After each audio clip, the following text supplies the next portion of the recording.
प्रिय विद्यार्थियों, अब गीतावली का हम दूसरा जो पद है इसका अध्ययन करते हैं। तो इसमें दूसरे पद में मेघनाद के द्वारा लक्ष्मण के शक्ति लग जाने पर जब लक्ष्मण मूर्छित हो जाते हैं तो श्री राम विलाप करते हैं और उस समय की उनकी जो मार्मिक दशा है उसका चित्रण कवि ने इसमें किया है। मेरो सब पुरुषार्थ थाको, विपत्ति बटावन बंधु बाहुबिन, करो भरोसो काको, सुनु सुग्रीव साचिहु मों पर, फेर्यो वदन विधाता, ऐसे समय समर संकट हों, तजो लखन शोभ्राता, गिरि कानन जय हैं शाखा मृग, हाँ पुण्य अनुज संघाती, हुई है कहा विभीषण की गति, रही सोच भर छाती, तुलसी सुनि प्रभु वचन भालु कपि, सकल विकल ही हारे, जामवंत हनुमंत बोले तब, अवसर जान प्रचारे।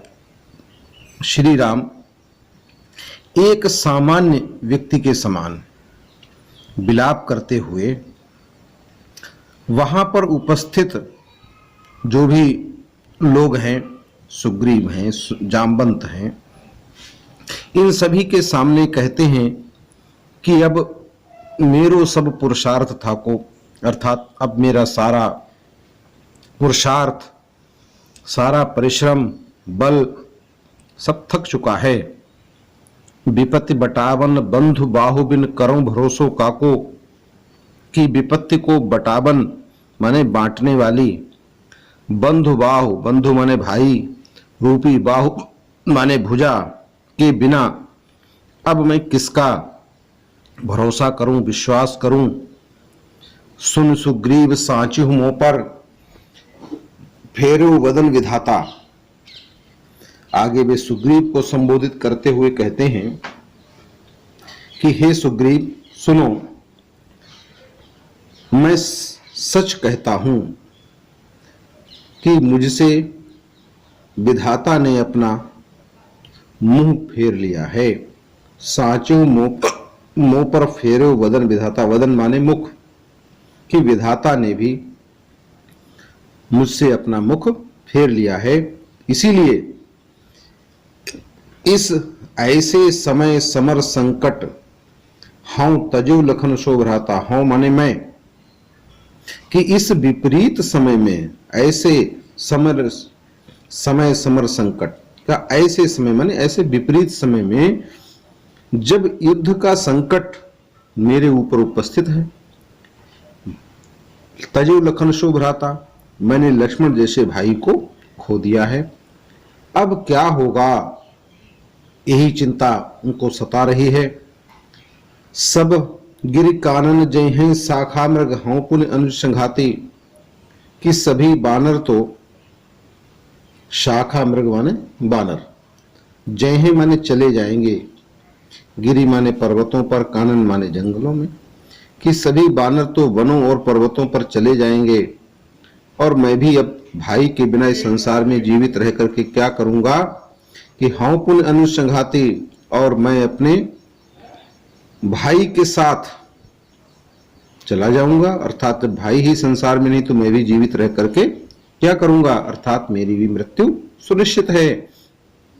परंतु तुलसीदास जी कहते हैं कि राम ने कहा कि हुई है कहा विभीषण की गति, रही सोच भर छाती, कि मुझे एक ही चिंता सता रही है कि यह सोचकर मेरी छाती भर आती है कि जिस विभीषण को मैंने लंका का राजा बनाने का वचन दिया था, अब उस बेचारे विभीषण का क्या होगा। तुलसीदास जी कहते हैं कि तुलसी सुनि प्रभु वचन भालु कपि, सकल विकल ही हारे, कि प्रभु श्री राम के इस प्रकार के करुण वचनों को सुनकर के सारे भालू और वानर हृदय से दुखी हो गए, सब परेशान हो गए, विकल, विकल माने व्याकुल हो गए, उनका हृदय दुख से भर गया। जामवंत हनुमंत बोले तब अवसर जान प्रचारे। अवसर माने अवसर, कि तब जामवंत ने उचित अवसर जान करके हनुमान जी को बुलाया, उनको उनसे विचार विमर्श किया, उनको उत्साहित किया कि श्री राम पर आए हुए इस संकट को, हे संकट मोचन, अब आप ही दूर कर सकते हैं, इत्यादि बातें उन्होंने हनुमान जी से कही हैं। इन पंक्तियों में हम देखते हैं कि श्री राम का अपने भाई के प्रति कितना प्रेम है, स्नेह है, और उनके मूर्छित हो जाने के कारण उनकी जो विरह दशा है उसका चित्रण यहाँ पर कवि ने किया है। भाषा जो है शुद्ध है, साहित्यिक ब्रजभाषा है, रस करुण है, अनुप्रास रूपक इत्यादि अलंकार हैं, गुण माधुरी है, शब्द शक्ति लक्षणा है, छंद गेय पद है। इसके बाद में अगला जो पद है, इसमें जब लक्ष्मण संजीवनी बूटी को प्राप्त कर लेते हैं, खा लेते हैं, उसके बाद उनकी मूर्छा दूर हो जाती है, तो सभी लोग उन चैतन्य हुए लक्ष्मण के पास आते हैं, उनके कष्ट के विषय में पूछते हैं। तो लक्ष्मण कहते हैं कि हृदय घाव मेरे पीर रघुवीरे, पाए सजीवन जागी कहत यूं, प्रेम पुलक बिसराए शरीरे। मोहि कहा बूझत पुनि पुनि, जैसे पाठ अर्थ चर्चा कीरे। शोभा सुख छति लाओ भूप कहा, केवल कांति मोल हीरे। तुलसी सुनि सौमित्र वचन सब, धर न सकत धीरो धीरे। उपमा राम लखन की प्रीत की, क्यों दीजे खीरे नीरे। कि पाए सजीवन जाग कहत यूं, प्रेम पुलक बिसराए शरीरे। कि वे लक्ष्मण संजीवनी बूटी को पाकर के, प्रेम से पुलकित होकर के, अर्थात अपने शरीर की शुद्ध बुद्ध को भुला करके इस प्रकार के वचन कहते हैं कि यद्यपि घाव तो मेरे हृदय में है, परंतु आप लोग मुझसे पूछते हैं कि पीड़ा कैसी है, कष्ट कैसा है, तो कहा उसमें पीड़ा नहीं है। यदि पीड़ा के ही बारे में पूछना है तो श्री राम के पास जाइए। तो जो कुछ पूछना है आप उनसे पूछिए। आगे कहते हैं कि मोह कहा बूझत पुनि पुनि, आप लोग मुझसे बार बार क्या पूछते हैं? जो कुछ पूछना है वो श्री राम से पूछिए। जैसे पाठ अर्थ चर्चा कीरे, कीर माने होता है तोता। जैसे किसी तोते को कोई पाठ रटा दिया जाए, वह राम राम कहता है, लेकिन यदि उससे पूछा जाए कि भाई इस राम का क्या मतलब है, इस राम नाम की महिमा क्या है, राम कौन थे, कहां से आए, तो भाई इसके बारे में कुछ नहीं बता सकता। यदि आपने उसको नमस्ते करना सिखा दिया तो नमस्ते तो बोलेगा, लेकिन यदि आप उससे पूछे भाई इस नमस्ते में कैसी संधि है, इसका संधि विच्छेद क्या है, इसका क्या मतलब हुआ, तो वो कुछ नहीं बता सकता। तो कहा कि जैसे तोते से पाठ के अर्थ की चर्चा करना व्यर्थ है, क्योंकि तोता तो केवल एक पाठ को रट लेता है, अर्थ तो उसका स्वामी ही जानता है। इसी प्रकार से मैं तो केवल घाव के बारे में जानता हूं कि मुझे घाव लगा है, लेकिन उसमें अर्थ, उसमें जो है पीड़ा कितनी है, उसका कष्ट क्या है, इसके बारे में तो श्री राम ही जानते हैं। एक दूसरा दृष्टांत देते हुए लक्ष्मण कहते हैं कि शोभा सुख छति लाभ भूप कह, केवल कांति मूल हीरे। कि जिस प्रकार से हीरे की शोभा, सुख, लाभ, ये सब हानि और राजाओं को होती है, हीरे की तो अपनी केवल कांति ही होती है। कि जैसे हीरा है, उसको पहनने से पहनने वाले की शोभा कितनी बढ़ेगी, उसको सुख कितना होगा, यदि कोई बेचता है तो उसको उस पर कितनी हानि होगी, अथवा लाभ माने लाभ, कितना लाभ होगा। ये सारे व्यापार तो केवल राजाओं के होते हैं। हीरे को इससे क्या लेना देना। तुलसी सुन सौमित्र बचन सब धर्न सकत धीरो धीरे। तुलसीदास जी कहते हैं सौमित्र माने सुमित्रा के पुत्र अर्थात लक्ष्मण की बात को सुनकर के स्वयं धैर्य भी धारण नहीं कर पाता। उपमा राम लखन की प्रीत की क्यों दीजे खीरे नीरे। राम और लक्ष्मण का प्रेम इतना प्रगाढ़ है, राम लखन की प्रीति, उनका प्रीति माने प्रेम इतना प्रगाढ़ है, इतना गाढ़ा है कि उसको दूध और पानी के एक रूप होने की उपमा भी नहीं दी जा सकती है। क्योंकि दूध में यदि खट्टा पदार्थ मिल जाए थोड़ा सा तो दूध अलग हो जाता है, पानी अलग हो जाता है। कहने का मतलब यह है कि एक बार को दूध और पानी अलग अलग हो सकता है, परंतु राम और लक्ष्मण का प्रेम इतना घनिष्ठ है कि उसको दूध और पानी की भी तुलना नहीं दी जा सकती, क्योंकि राम और लक्ष्मण का प्रेम कभी भी अलग अलग नहीं हो सकता है। इसमें पद में राम और लक्ष्मण के अनन्य प्रेम का वर्णन किया गया है। तोते और हीरे के उदाहरण के द्वारा कवि ने भ्रातृ प्रेम की महत्ता को भी स्पष्ट किया है। दूध और पानी की उपमा को निरर्थक सिद्ध करके कवि ने दोनों भाइयों के प्रेम की गहनता का वर्णन किया है। इसकी भी भाषा ब्रज है, छंद गेय मुक्तक शैली है और अनप्राश पुनरुक्ति प्रकाश दृष्टांत प्रतीप ये उदाहरण है। संयोग श्रृंगार रस है। तो इसमें इसके बाद में दोहावली शीर्षक से इसमें 10 दोहे संकलित हैं, इनके भी हम अध्ययन करेंगे। हरो चरहि तापहि बरत फरे पसारहि हाथ। तुलसी स्वार्थ मीत सब परमारथ रघुनाथ। तुलसीदास जी कहते हैं कि इस संसार में जब हरो माने जब तक वृक्ष हरे भरे होते हैं तब तक संसार के पशु पक्षी इन्हें चरहि माने चरते हैं।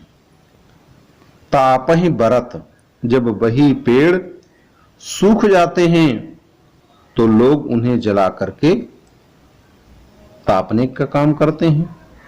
फरे पसारहे हाथ जब उन वृक्षों पर फल लगते हैं तो उनके आगे लोग हाथ फैलाते हैं, उनसे फल प्राप्त करते हैं। इस प्रकार संसार के सभी प्राणी इन वृक्षों के पास अपना स्वार्थ लेकर के जाते हैं।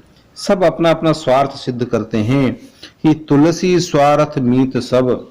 इस संसार में सभी स्वार्थ के ही मित्र हुआ करते हैं। परमार्थ रघुनाथ केवल एक श्री रघुनाथ जी ही हैं जो सभी से हर समय प्रेम करते हैं। और यदि कोई दीन है लाचार है तो उससे तो वे विशेष ही प्रेम प्रकट किया करते हैं। यहां पर कवि ने वृक्षों के माध्यम से संसार के प्राणियों की स्वार्थी प्रवृत्ति का चित्र अंकित किया है और राम की अहेतु यानी बिना किसी कारण उनकी कृपा का संकेत किया है। इसलिए तुलसीदास ने कहीं एक जगह और भी लिखा है कि कबहू की करुणा कर नर देही। कहते हैं कि इस जो है वे बिना किसी कारण के ही मनुष्य शरीर को शरीर प्रदान कर दिया करते हैं। एक स्थान पर स्वार्थपरता के बारे में स्वयं तुलसीदास जी ने लिखा कि सुर नर मुनि सब की यह रीति स्वार्थ लाग करहि सब प्रीति। कि सबकी ये दशा है, सभी एक दूसरे से प्रेम तो करते लेकिन अपने अपने स्वार्थ के कारण ही किया करते हैं। इसमें शैली मुक्तक है, अन्योक्ति इत्यादि अलंकार है, शांत रस है, प्रसाद गुण है, छंद दोहा है। मान राखिवो मांगिवो पियसो नित नवनीहु तुलसी तीनों तब फवें, जो चातक मत लेहु। इस दोहे में कवि ने चातक पक्षी की विशेषताओं पर प्रकाश डाला है। वे कहते हैं कि मान राखिवो माने सम्मान की रक्षा करना, मांगिवो माने किसी से कुछ मांगना, और पियसो नित नव नेहु, नेहु माने प्रेम, और अपने प्रियतम से प्रेमी से नित नए नए भाव से प्रेम करना, निरंतर प्रेम को बढ़ाना। ये तीनों बातें तब शोभा देती हैं, तुलसी तीनों तब फवें, फवें माने शोभा देना, का ये तीनों बातें तभी शोभा को प्राप्त होती हैं जो चातक मत ले हो, जो चातक का सिद्धांत स्वीकार किया जाए। तात्पर्य यह है कि जैसे चातक केवल अपने प्रिय बादल से ही मांगता है, और किसी से नहीं मांगता है, और केवल स्वाति नक्षत्र की बूंद को ही पिया करता है, उस बूंद की प्राप्ति के लिए बादल से नित्य नया नया प्रेम जोड़ता है, उसी प्रकार से व्यक्ति को केवल अपने प्रिय से ही मांगना चाहिए। किसी आदमी को बहुत अधिक इच्छाएं नहीं करनी चाहिए, अपनी इच्छाओं को सीमित रखना चाहिए, और अपनी इच्छा पूर्ति के लिए अपने प्रेमी से सदैव नया नया प्रेम जोड़ना चाहिए। तभी उसके जीवन में सफलता और प्रेम की सिद्धि हो सकती है। इसकी भी भाषा ब्रज है, दोहावली के सभी दोहों की भाषा ब्रज ही है। अन्युक्ति अनुप्रास इत्यादि अलंकार हैं। नहीं जांचत नहीं संग्रही, शीस नाय नहीं ले, ऐसे मानी मांगने को बारिद विन दे। इसमें भी उस स्वाभिमानी चातक पक्षी की ही दशा का चित्रण कवि ने किया है। तुलसीदास जी कहते हैं कि नहीं जांचत नहीं संग्रही, कि ये चातक पहली चीज कहा नहीं जांचत, किसी से मांगता नहीं है, अपने मुख से मांगता नहीं, और यदि कोई देता है तो आवश्यकता से अधिक ग्रहण नहीं करता। नहीं संग्रही, संग्रह नहीं करता उसका भविष्य के लिए, कोई इकट्ठा करके नहीं रखता है। फिर तीसरी बात, शीस नाय नहीं ले, कभी सिर झुका करके भी ग्रहण नहीं करता। अर्थात जब चातक पक्षी अपने बादल से ही मांगता है, जितना जल की जरूरत होती है उतना ही ग्रहण करता है, और तीसरे सिर झुका करके ग्रहण नहीं करता, सदैव ऊपर के मुख किए हुए रहता है। जो ऊपर से स्वाति नक्षत्र की बूंद गिरती है तो वह सीधे उसके मुख में ही जाती है। तो कहा ऐसे स्वाभिमानी चातक को बादल के सिवाय देने में कौन समर्थ है। कहा ऐसे मानी मांगने, मानी माने स्वाभिमानी, मांगने माने मांगने वाले को। कहा ऐसे स्वाभिमानी मांगने वाले चातक को बारिद बिंदे, बारिद माने बादल के सिवाय दूसरा कौन संसार में है जो उसको प्रदान करने में समर्थ हो। अर्थात अनंत जल से परिपूर्ण बादल ही उसकी मौन याचना को समझता, उसे पूर्ण करता है। एक अन्युक्ति के माध्यम से इसका एक दूसरा अर्थ भी है कि जो भगवान के सच्चे भक्त होते हैं, पहली चीज वो किसी संसार के किसी आदमी से कुछ मांगते नहीं, मांगते किससे, केवल भगवान से ही मांगते हैं। फिर यदि प्रभु की कृपा से उसे सांसारिक सुख संपदा प्राप्त हो भी जाती है तो वह उसे स्वाभिमान के साथ ग्रहण करता है। अर्थात तुलसीदास जी का कहना है कि स्वाभिमानी भक्त केवल परमात्मा के अतिरिक्त संसार में उसको कोई देने में समर्थ भी नहीं है। चरण चोंच लोचन रंग्यो, चलो मराली चाल, क्षीर नीर विवरण समय, बक उघरत ते काल। इस दोहे में कवि ने बगुले और हंस के अंतर को स्पष्ट करते हुए कहा है कि बनावट ना तो कभी छिप सकती है और ना ही वह वास्तविकता का स्थान ले सकती है। तुलसीदास जी कहते हैं कि किसी बगुले ने हंस बनने के लिए अपने चरण अर्थात पैर, चोंच और अपनी लोचन अर्थात नेत्र रंग लिए, लाल कर लिए, और चले मराली चाल तथा हंस जैसी चाल से चलने भी लगे, का तो भी वह हंस नहीं हो सकता, क्योंकि क्षीर नीर विवरण समय, क्षीर माने दूध और नीर माने पानी को विवरण माने अलग अलग करते समय, बक उघरत तेहकाल, उसका बगुला होना प्रकट ही हो जाएगा, क्योंकि वह हंस का एक विशेष गुण नीर क्षीर विवेक धारण नहीं कर सकता। इस अन्युक्ति के माध्यम से कवि ने इसका अर्थ इस प्रकार से है, स्पष्ट किया है कि यदि कोई दुष्ट व्यक्ति सज्जन व्यक्ति होने का ढोंग करे, वह सज्जन व्यक्ति के रूप, रंग, वेशभूषा आदि को धारण कर भी ले, तो भी वह सज्जन नहीं हो सकता, क्योंकि एक ओर तो वह दुष्ट अपनी दुष्टता से बाज नहीं आएगा और दूसरी ओर वह सज्जन व्यक्तियों के गुणों को भी ग्रहण नहीं कर सकता। तुलसीदास जी ने इन पंक्तियों में भी स्पष्ट किया कि दुष्ट व्यक्ति ऊपर से चाहे कितना भी प्रयास करे कि वह सज्जन दिखाई दे, किंतु उसकी दुष्टता प्रकट हो ही जाती है। ढोंगी और पाखंडी व्यक्तियों पर कवि ने गहरा व्यंग्य किया है। कबीर ने भी कपट वेशधारी और स्वयं को सज्जन सिद्ध करने वाले व्यक्तियों की हंसी उड़ाते हुए लिखा है, कहा है कि साधु भया तो क्या भया, माला पहरी चार, बाहर वेश बनाया, भीतर भरी भंगार।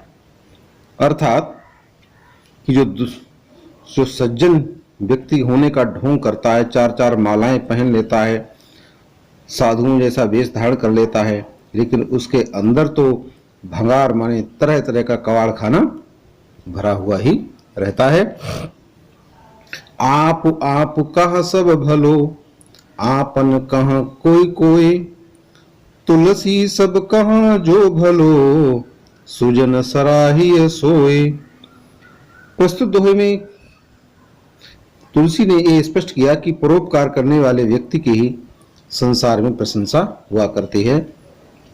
कहा आप कहा सब भलो, कि इस संसार में अपना अपना तो हर कोई भला करता है, अर्थात कि अपने लिए तो सभी भले होते हैं और सभी अपने लिए भलाई का कार्य करने में लगे रहते हैं।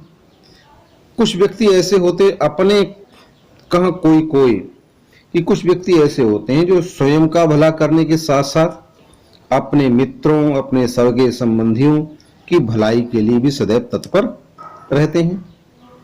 किंतु तुलसीदास के मतानुसार सब कहा जो भलो, कि जो व्यक्ति सभी का भला मान करके कार्य करते हैं, सबकी भलाई का कार्य करते हैं, सुजन सराहिय सोए, ऐसे व्यक्ति ही सज्जन पुरुषों के द्वारा सराहे जाते हैं, अर्थात सज्जन व्यक्तियों के द्वारा उनकी प्रशंसा की जाती है। संसार में वे ही व्यक्ति सर्वश्रेष्ठ होते हैं जो सभी में अच्छाई देखते हैं और सभी का भला करने के लिए तत्पर रहते हैं। ग्रह भेषज जल पवन पट, पाए कुजोग सुजोग, होई कुवस्तु सुवस्तु जग, लखहि सुलक्षण लोग। इसमें कवि ने सत्संग की महिमा का गुणगान किया है। ग्रह आप जानते हैं, सूर्य, चंद्रमा, पृथ्वी इत्यादि, मंगल इत्यादि, ये 9 ग्रह हैं। तो इसमें कुछ वस्तुओं के नाम गिनाए गए हैं। ग्रह, भेषज माने औषधि, जल माने पानी, पवन माने हवा, पट माने वस्त्र। ये ना तो अच्छे होते हैं ना खराब होते हैं। पाए कुजोग सुजोग, ये कु माने बुरी, जोग माने संगति, सु माने अच्छी, जोग माने संगति। ये अच्छी अथवा बुरी संगति को प्राप्त करके ही अच्छे अथवा बुरे हो जाया करते हैं। तो कहा कि जैसे ग्रह है, कोई ग्रह राशि विशेष में पहुंच करके किसी को तो अच्छा फल देता है, किसी को खराब फल देता है। भेषज औषधि यदि दवाई पथ्य के साथ खाई जाए, रोगी को रोग के अनुसार दवा दी जाए तो वह दवा उसको लाभ करती है। रोग नहीं है, बिना पथ्य के दवा खाई दे दी जाए तो वही दवा उसको नुकसान भी पहुंचा देती है। इसी प्रकार से पानी साफ धुले हुए स्वच्छ बर्तन में रखा हुआ जल पीने के योग्य होता है। यदि उसमें जल में कुछ गिर जाए, कूड़ा करकट, मक्खी इत्यादि, तो वही जल अशुद्ध हो जाता है। वायु, फूलों के ऊपर से बहती हुई सुगंध युक्त वायु श्वास लेने के योग्य हुआ करती है। दुर्गंधित पदार्थों के ऊपर से बह करके आने वाली वायु दूषित हो जाती है, वह श्वास लेने की योग्य नहीं रहती है। इसी प्रकार से पट साफ धुला हुआ स्वच्छ स्थान पर रखा हुआ कपड़ा वस्त्र पहनने के योग्य होता है। यदि वही वस्त्र धोखे से, हमारी लापरवाही से जमीन पर या अथवा गंदगी में कहीं गिर जाए, पानी में गिर जाए, तो वह कपड़ा पहनने के योग्य नहीं रहता है। तो इसी प्रकार से कवि ने कहा कि ग्रह, औषधि, पानी, वायु, वस्त्र इत्यादि ये सभी अच्छी संगति को पाकर के अच्छे हो जाते हैं और बुरी संगति को पाकर के ये बुरे हो जाते हैं। इस रहस्य को अच्छे लक्षण वाले गुणवान व्यक्ति ही जान पाते हैं। होय कुवस्तु सुवस्तु जग लखें सुलक्षण लोग। सुलक्षण माने अच्छे लक्षण वाले लोग ही लखें माने देख पाते हैं कौन सी वस्तु अच्छी है, कौन सी वस्तु खराब है। इसके बाद में अगला देखें, जो सुने समुझे अनीति रत जागत रहे जो सोए, उपदेश वो जगाए वो तुलसी उचित न होए। इस दोहे में कवि ने स्पष्ट किया है कि जो मनुष्य जानबूझकर कुमार्ग पर लगे रहते हैं, का उन पर उनको सन्मार्ग पर यानी अच्छे मार्ग पर लाने की चेष्टा करना व्यर्थ है। कि जो सुन समुझ अनीति रत, जो सुनता भी है, समझ माने समझता भी है, फिर भी अनीति रत बुराइयों में, कार्यों में, बुरे कार्यों में लगा रहता है। जो सही मार्ग के बारे में सुन करके समझ करके भी अनीतिपूर्ण कार्य में लगा रहता है। और जो अनुचित जागत रहे जो सोए, जो जाग रहा है लेकिन सोने का ढोंग कर रहा है, अर्थात जागते हुए भी सोता रहता है, जो अपने ज्ञान चक्षुओं को खोलने का प्रयास ही नहीं करता।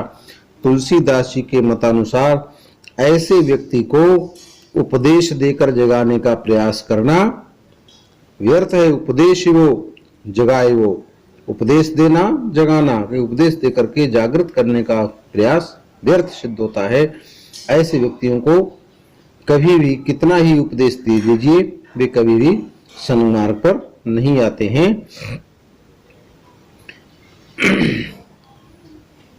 अगले में, बरसत हरसत लोग सब करसत लखे न कोई, तुलसी प्रजा सुभागते भूप भानु सो होए। इस दोहे में कवि ने सूर्य के माध्यम से एक अच्छे राजा का वर्णन किया है। तुलसीदास जी कहते हैं कि बरसत हरसत लोग सब, कि जब बादल पानी बरसाता है तो उसको बरसता हुआ देख करके सभी लोग हर्षत माने प्रसन्न होते हैं। लेकिन जब उसी जल को सूर्य अपनी किरणों के द्वारा कर्षत माने खींच लेता है, लखे ना कोई, तो उसको कोई भी देख नहीं पाता। अर्थात जब सूर्य पृथ्वी से जल को ग्रहण करता है, खींचता है, तब उसे कोई नहीं देख पाता है। परंतु वही जल जब सूर्य बरसाता है तो लोग उसको बरसता हुआ देख करके प्रसन्न होते हैं। इसी प्रकार से तुलसी प्रजा सुभागते भूप भानुषो हुए, सूर्य के समान न्यायपूर्ण ढंग से ग्रहण करने वाला राजा उस कर के रूप में प्राप्त धन को प्रजा के हित में व्यय करता है, तो ऐसा राजा किसी देश को बड़े ही सौभाग्य से मिला करता है। आप सभी जानते हैं कि हमसे सरकार टैक्स लेती है, हर वस्तु पर टैक्स लेती है, लेकिन उसी वही टैक्स जब हमारे पास प्रशासन के पास इकट्ठा होता है तो कहते हैं चलो इस यहाँ पर एक पुल बनवा दिया जाए, इस गांव को बिजली की सुविधा दे दी जाए, यहाँ अस्पताल बना दिया जाए, स्कूल खोल दिया जाए। तो क्या इन सब कामों को देकर के लोग बड़े खुश होते हैं, प्रसन्न होते हैं। लेकिन जब वही टैक्स हमसे सबसे आपसे लिया जाता है तो उसको कोई देख नहीं पाता है।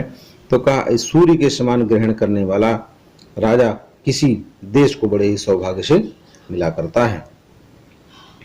मंत्री गुरु और वैद्य जो प्रिय बोले भय आस, राज धर्म तन तीन कर होए बेगही नाश। इसमें दोहे में चापलूस अथवा भयभीत रहने वाले मंत्री, वैद्य और गुरु को विनाश का कारण बतलाया है। कवि ने कहा कि यदि किसी राजा का मंत्री, वैद्य और गुरु अप्रसन्नता के कारण, भय के कारण अथवा स्वार्थ के कारण प्रिय बोले भय आस, प्रिय बोलते हैं अर्थात वे सही बात नहीं बतलाते हैं। यदि राजा का मंत्री भय के कारण, स्वार्थ के कारण राजा को सही बात, उसके हित की बात नहीं बतलाता है। वैद्य यदि अपने मरीज को भय के कारण, स्वार्थ के कारण ठीक दवा नहीं देता है, मीठी मीठी गोलियां देता रहता है। गुरु भी अपने शिष्य को धर्म की सही बात नहीं बतलाता है। तो कहीं तुलसीदास जी कहते हैं, तो कहा ऐसे राजा का राज्य और उस शिष्य के, गुरु के शिष्य का उसका धर्म और रोगी का शरीर का, इन तीनों का ही बेग ही नाश, शीघ्र ही नाश हो जाया करता है। मंत्री के द्वारा हित की बात न कहने से राज्य, वैद्य के द्वारा शरीर और गुरु के द्वारा धर्म का, इन तीनों का शीघ्र ही विनाश हो जाता है। इसलिए राजा को मंत्री के, शिष्य को गुरु के और रोगी को चिकित्सक के परामर्श का सदैव सम्मान करना चाहिए। उनसे बलपूर्वक अपनी इच्छा अनुसार कार्य कभी भी नहीं कराना चाहिए। ये इस दोहे में स्पष्ट किया है। इसमें जो है मुक्तक शैली, भाषा ब्रज है, रस शांत है, छंद दोहा है, गुण प्रसाद है। तुलसी पावस के समय धरी को किलन मौन, अब तो दादुर बोली है हमें पूछी है कौन। इस दोहे में अन्योक्ति के माध्यम से तुलसीदास जी ने ये व्यक्त किया है कि जब समाज में ढोंगियों का सम्मान और गुणवानों की अवमानना होती है, उनका तिरस्कार होता है, तो वे गुणवान व्यक्ति, सज्जन पुरुष मौन धारण कर लेते हैं अर्थात अथवा तटस्थ हो जाते हैं। वो कहते हैं अब जो होता है उसे होने दो, क्योंकि जैसा परमात्मा ने तय कर दिया होगा वही। तो कहा ऐसी स्थिति अच्छी नहीं होती है। तुलसीदास जी कहते हैं पावस माने वर्षा के समय धरी कोकिलन मौन, कोकिल माने कोयलें चुप हो जाया करती हैं, ये समझ करके कि अभी हमारे बोलने का समय नहीं है। अब तो दादुर बोली है, अब तो मेढकों का बोलने का समय है। अब हमारे उन मेढकों की टर टर के आगे हमारी मधुर वाणी को कौन सुनेगा। अर्थात बुरा समय आने पर ढोंगियों और गुणहीन व्यक्तियों की बातों को लोग सुना करते हैं, चापलूसों की बातों को सुना करते हैं।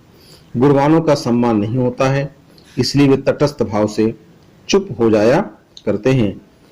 कहने का तात्पर्य है कि दुष्टों की शक्ति बढ़ जाने पर सज्जन पुरुषों की बात को कोई नहीं सुनता। ये एक सर्वमान्य सत्य है।